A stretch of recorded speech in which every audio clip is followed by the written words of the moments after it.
Kepala Bulog Cabang Bogor Yanto Nurdianto memastikan ketersediaan beras di wilayah kota, Kabupaten Bogor, dan Depok selama bulan puasa Ramadan hingga perayaan Lebaran Idul Fitri dalam kondisi aman. Hal ini disampaikan Kepala Bulog usai meninjau operasi pasar murah di Kecamatan Babakan Madang pada Minggu kemarin.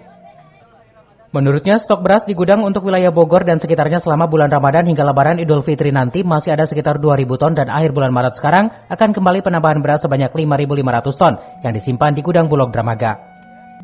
Tak hanya itu, dalam upaya untuk pengendalian harga, pihak Bulog bekerjasama dengan PMK Bogor gencar melakukan operasi pasar murah beras program stabilisasi pasokan dan harga pangan atau SPHP di sejumlah kecamatan yang ada di Kabupaten Bogor.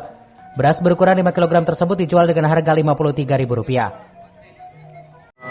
Untuk stok, tenang aja untuk masyarakat wilayah Bogor dan sekitarnya, stok yang ada di Bogor itu insya Allah aman sampai dengan Lebaran.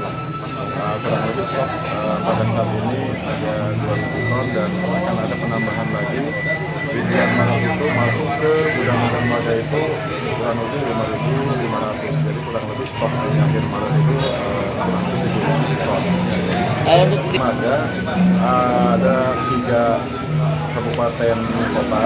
Yang pertama kita layanan itu untuk kota Bogor, kemudian juga untuk Kabupaten Bogor, kemudian ditambah 1 kota Depok.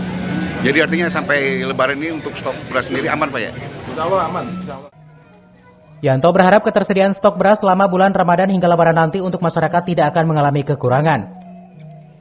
Dari Babakan Madang, Kabupaten Bogor, Suhanda Abriji melaporkan.